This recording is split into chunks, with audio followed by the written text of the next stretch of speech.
Well, it's Saturday and I got crock pot and the pulled pork, and as I'm starting to do this video, I thought maybe I had some barbecue sauce on my nose. So Saturday, I don't even know what time it is, but we like to cook breakfast on Saturdays. I've just put this crock pot pulled pork, so I'm kind of doing these videos at the same time. Nick is outside working, he's burning today. So I'm gonna make him breakfast, which is, we call this camp hash because feeds a lot of people. We like to make this when we go camping, but we also like to have it at home.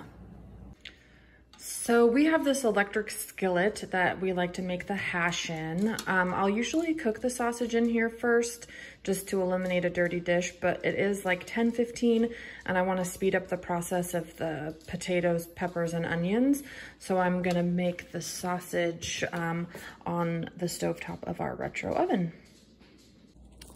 So camp hash ingredients are easy. You have eggs, peppers and onions, whatever color you like, some potatoes, breakfast sausage, and then it'll be topped with shredded cheddar.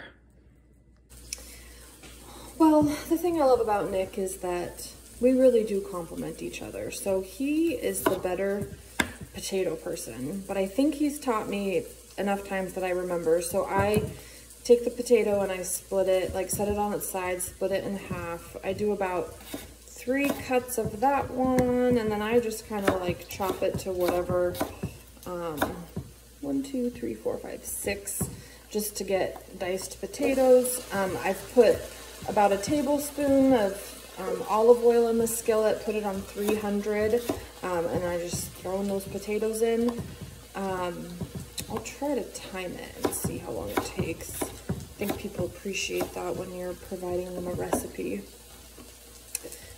He says that I don't cut peppers the right way, so never watched a YouTube video on it, but honestly, like what I do is I just, you know, I don't know, I just cut around the membranes, but he says I waste pepper. We'll probably do, like, we love green pepper, so I'll probably do about half of a green pepper. Yeah, so I just like cut all the sides off, just chop it. These are gonna go in after the potatoes have like softened a little bit, because obviously it doesn't take as long to cook peppers and onions. And so, yeah, I just kind of do it based on looks, but I will, after this is chopped, measured out. The right way to cut a pepper, right? Am I right? You don't, I mean, I don't know. You don't want the seeds. If I'm doing it wrong, tell me in the comments. Because I like to be right, and Nick likes to be right. But I'm always right in this relationship. And guess what? He's not in the background to say otherwise. So we'll see. He'll eat it, he'll love it, he'll say it's fine. But if he was here, he'd be giving me a hard time. That's how he shows his love for me. Okay, looks good.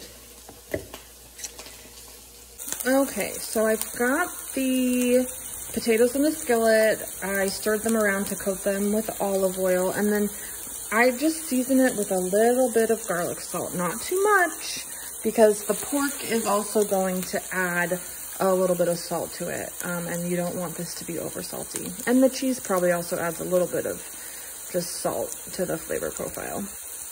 Once you've sprinkled with a little bit of garlic salt, just give it a good stir so that those seasonings are just absorbed by the oil. And then put the lid on it and slice your peppers and onions. Okay, and not that you can see this, but I've got my cutting board with my chopped veggies, and I'm just going to use my spatula and just push them right into here. And then I'm going to give it a stir.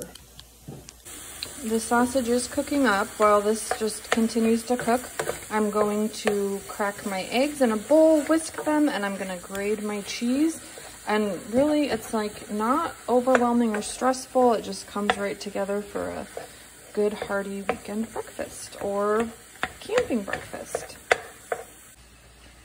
I've whisked 6 eggs, and I'll pour that over the top of the potatoes, onions, peppers, and sausage, and determine like if it's too much or just enough. Sometimes I'll do 4 eggs. I did 6 because that's what's left in this dozen, and I need to clean out my fridge. And then whatever I don't put in the skillet, I'll feed to Biscuit because he likes breakfast too. He likes a special breakfast. I grated my cheese and I said, oh, you know, maybe 2 cups. So I was like, okay, for writing the recipe's purpose, I will measure it. And this is like a heaping 2 cups, and I just like gently put it in here. So, I mean, it's just really as much cheese as you want to put on top of it. We'll see what comes in the video when we put it on top and how much we really use. Yes, everything just comes together so perfectly. These potatoes, peppers, and onions are done. Sausage is done. Cheese grated, eggs whisked.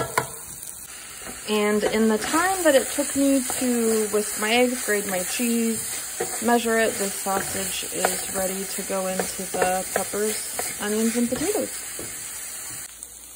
So I've poured the sausage in here. The one thing that I also like about this camp hash is like, if, you know, we actually sometimes double this when we're at home. Well, I do, because then I make sausage breakfast burritos and send those with Nick in the morning, so he's got something to start his day right. So I've poured in this egg. I'm just going to stir it around, put that lid back on, and it'll cook up just like a scrambled egg, coated all over this breakfast goodness. And then once the eggs are pretty much cooked and ready to serve, I do top it with cheese, put the lid back on, and let it melt. All right, the eggs cooked up in there, topped it with cheese. I did not use all the cheese, but I probably did use like 1 to 1.5 cups of cheese. I'm gonna put the lid back on and let that melt up, and then breakfast will be served. Oh yes, the cheese has melted and it is time for breakfast in our house. All right, this camp hash is ready to be consumed. It's perfect. I do turn